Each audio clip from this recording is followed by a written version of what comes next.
The 1900s, a time of great social and technological developments, and of course, world wars. Clearly, the height of civilization. Before and during the two world wars that ravaged the world, the advent of new technologies and strategies, such as the tank, the German Blitzkrieg, and the modern aircraft, along with the atomic bomb, turned the tides of both wars and determined the victors. As stated in my last video, World War I was the birth of modern warfare, and hundreds of new technological developments came out of it, one such being the tank.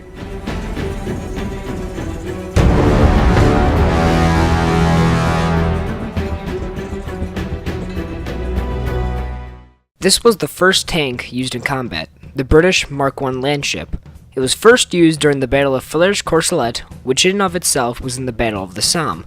Now, to understand why the tank was developed in the first place, we have to dive into a concept called trench warfare. This is the trench. This is another trench.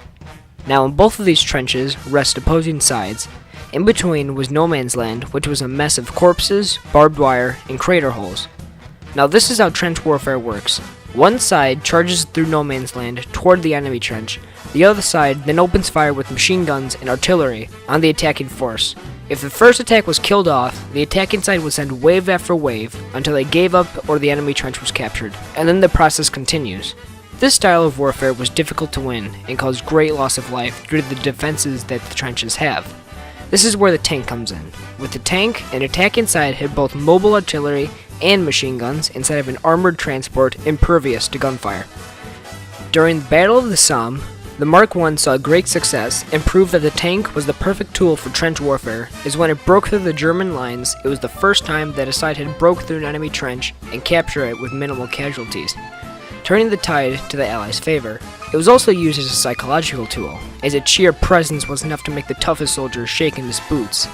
The Mark I's success was met with 4 other improved versions being developed and used by the Allies. Although they were very successful in their purpose, they were slow and vulnerable to artillery strikes and other tanks, such as the German A7V, which was developed as a response to the British counterpart and saw action in 1918, the final year of the war. The Germans made 10 of these machines, but it was soon realized that it was too little too late. The A7V was developed too late in the war to make an impact, and due to the crumbling German industry and the Allied blockade of Germany, the tanks more or less underperformed on the battlefield, with many breaking down before entering combat. Nevertheless, history was made in April of 1918 during the Second Battle of Villers-Bretonneux, where 3 German A7Vs engaged 3 British Mark IV tanks, 2 of which were female, meaning that they only carried machine guns. The battle between the two forces started when the A7V, nicknamed Nixie, fired on the 2 female tanks, heavily damaging them to where they had to retreat. The 1 male returned fire at the A7V, scoring 3 hits. Nixie then heeled over on its side due to crossing an incline at a wrong angle. The men inside bailed out but were fired upon by the British and killed. The male tank was now facing 2 other A7Vs and fired ranging shots at them. The German tanks, after spotting the approaching British infantry support, retreated. This battle inspired the development of tank warfare, and the importance of the tank as a military asset was seen to every country in the war. This development would continue after the war and up until World War II, where it was nearly perfected. We'll get into that later. Arguably, the most influential design of the First World War was the French Renault FT-17 light tank, considered by many to be the first modern tank. The FT-17 was influential as its main gun was located in a 360-degree revolving turret, allowing the tank to fire its main gun at any target without having to reorient the entire vehicle, problems that the landship and the A7V faced. The FT-17 was not very successful as a breakthrough tank, due to its low armor and firepower, and the Germans developed more sophisticated anti-tank weaponry, such as the reverse bullet, the K-bullet, and the first ever anti-tank gun, the Tankgewehr M1918, which was a scaled-up version of the Gewehr 98 rifle, and was capable of putting a clean hole through a Mark V tank's armor, as shown here.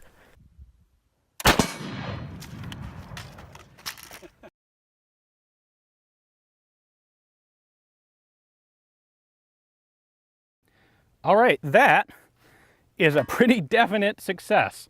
Aside from all these so-called disadvantages, the FT-17 influenced nearly every single tank design that came after it.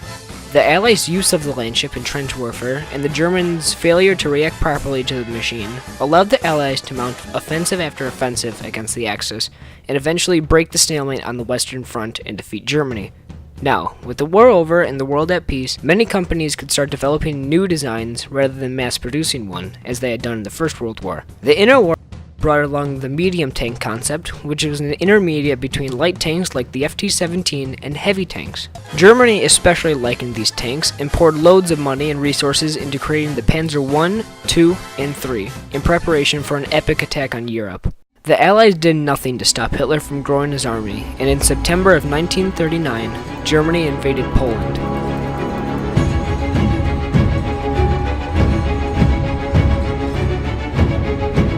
The Germans used the fast and light panzers to great effectiveness, driving straight through the Polish defenses, inflicting heavy Polish casualties. The Poles fought hard, but all was lost when the Soviet Union invaded from the east, and both countries squeezed Poland into defeat. Poland was then split in two, one side for each of the attackers. The Allies were understandably angered at Germany and declared war, with Britain being first, then France. Then everyone sat around and drank tea for half a year. But then, Hitler decided to invade France. France had loads of defenses on its border with Germany, called the Maginot Line, but due to political altercations, the line didn't extend all the way to the sea. Hitler decided to invade Belgium to get around France's defenses, and so he did. In May 1940, Germany invaded Belgium and defeated them in 18 days. The Allies, realizing this, charged as fast as they could through France to halt them. But the Germans had a trick up their sleeve, a little something called Blitzkrieg. Blitzkrieg, German for lightning war, involved a swift and fast attack using lightly armored but fast vehicles and mobile infantry to overwhelm a defender. The Germans, using their fast panzers and mobile infantry, caught the Allies off guard, and in a number of days, France's best armies fell, and the British were forced to retreat to the city of Dunkirk. The English Channel stood between England and the entirety of Hitler's finest. But by some miracle, and with some help from the locals, close to the entirety of the British Expeditionary Force was able to cross the Channel and back to England. But with the Allies out of France and the French army reduced to rubble, Hitler's army marched into France and took Paris, and with that, France fell. But the forces that were evacuated from Dunkirk would be ready to fight another day. Blitzkrieg had allowed Germany to do the unthinkable, and the strategy was perfect for the army that Hitler had created during the interwar period. Hitler, seeing the success of Blitzkrieg in the fall of France, convinced him to use the strategy again in his next invasion, Operation Barbarossa, the invasion of the Soviet Union, and Hitler's greatest mistake. In June of 1941, the Axis gathered their forces, and on June 22nd, they invaded the Soviet Union in the largest ground invasion of all time. The Axis were once again using Blitzkrieg tactics. Thousands of tanks, planes, and infantry crossed the Soviet border at lightning speed. The Soviets were completely unprepared and as a result suffered massive losses. In just the operation alone, over 2 million Soviet troops were captured and over 700,000 killed. It was a massive victory for the Germans.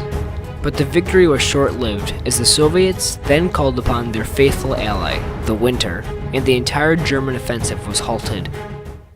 As shown from these two massive offensives, Blitzkrieg was a very successful and devastating tactic that was used to bring France to its knees and almost defeat the entirety of the Soviet Union. Along with tanks, airplanes were an essential component of Blitzkrieg, and their history just as fascinating.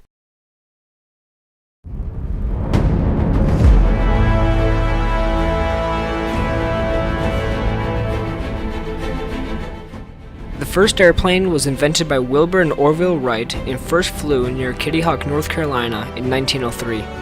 Over the years, the two brothers continued to improve on the original design, eventually leading to the biplane. This design was then copied by many countries and many were produced before World War I. The first time an airplane was used in warfare was by the Italians against the Ottoman Turks in 1911.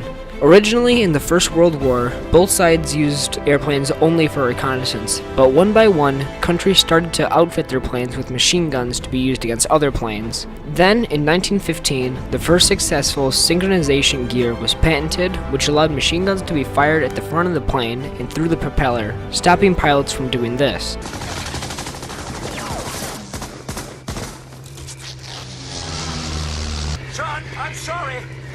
They got us. With these front-facing machine guns, planes can now effectively fight each other face-to-face in what are now the legendary dogfights. Then, on November 25th, 1914, a group of British planes used bombs to destroy German gun batteries in Belgium, born in the concept of the bomber. Now both sides of the war started to create larger biplanes for bombing missions, and the first air squadrons consisting of bomber and fighter escorts were created. Air superiority, as it is called, was born as the side who had it controlled the skies and had the ability to literally rain hell on the enemy. Germany, more specifically the Luftstreitkräfte, German for Air Force, was the first to hold air superiority, and it was a crucial factor in their conquest of Belgium and their offenses in France. But the tables soon turned when the British introduced newer fighters until 1918, where air superiority was firmly placed into the Royal Air Force's hands. The Royal Air Force then decimated the Luftstreitkräfte for the remainder of the war. During the interwar period, military aircraft were improved drastically, and the creation of the monoplane allowed for airplanes to travel faster and longer than ever before. Countries started to produce hundreds of fighters and bombers based off of the monoplane principle. Also during this period, many countries experimented with the concept of a sea-going aircraft carrier, and these countries, such as the United States, Britain, and Japan, built many during this time. Then World War II started, and with it came Blitzkrieg, and the Germans knew how to use their forces. During the Battle of France, the Luftwaffe, the Nazi Air Force, used bombers to bomb strategically important targets to aid in the ground forces' advance, such as fortifications or enemy tanks. They were met with little opposition due to the Allies' slow reaction to the Germans' invasion, and as such, German bombers decimated the Allied troops and paved a clear path for the Germans into France. Again, the Germans used bombers and fighters in Operation Barbarossa, decimating the already weak Soviet Air Force, and again creating a path for the army to invade through. Then, winter had come, and the Luftwaffe were forced to suspend all flights due to oil literally freezing inside of the plane's fuel tanks. During this time, the Soviets started to produce hundreds of weapons, tanks, and planes.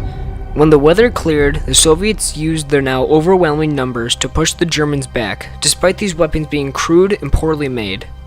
Eventually, the two sides were locked in stalemate. With America's entry into the war in 1941, in the aftermath of the surprise attack on Pearl Harbor, they started to see the usefulness of aircraft carriers, and their effectiveness was shown at the Battle of Midway in 1942.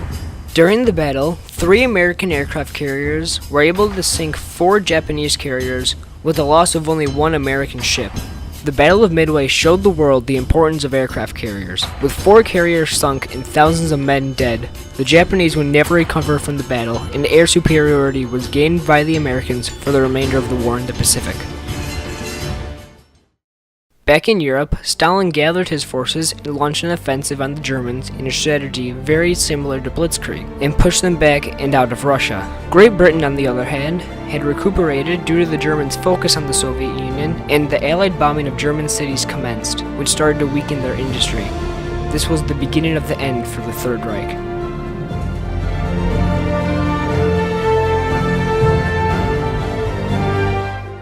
On June 6, 1944, the Allies launched Operation Overlord, the invasion of France, and with the careful use of hundreds of tanks, planes, and infantry, liberated Paris and pushed the Nazis out of France.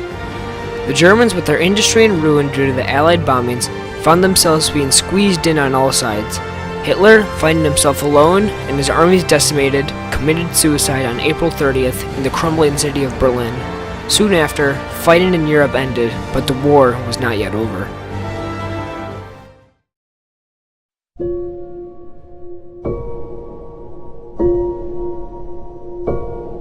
In the Pacific, the Americans had pushed the Japanese all the way back to the Japanese home islands. The Allies started planning for an invasion of the Japanese mainland, but US President Harry Truman was presented with a possible solution: the atomic bomb.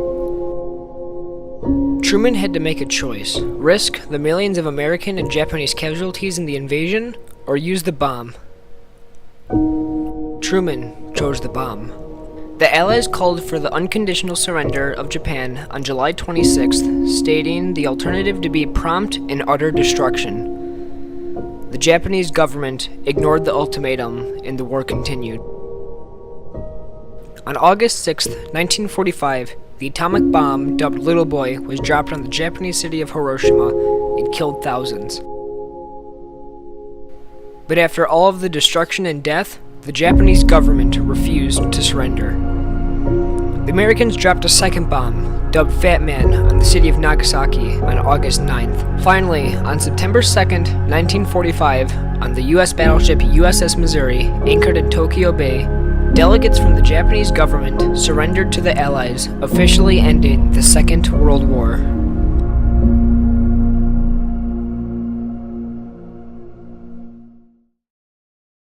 As shown from these examples, the use of new technologies, such as the Allies' use of the tank to win in the blood-soaked trenches of World War I, the Nazis' use of Blitzkrieg to decimate the Allies in the beginning stages of the Second World War, the development of airplanes which saw use on both sides, and the use of the atomic bomb were instrumental in why the wars turned out the way they did, and why the Allies stood victorious in both.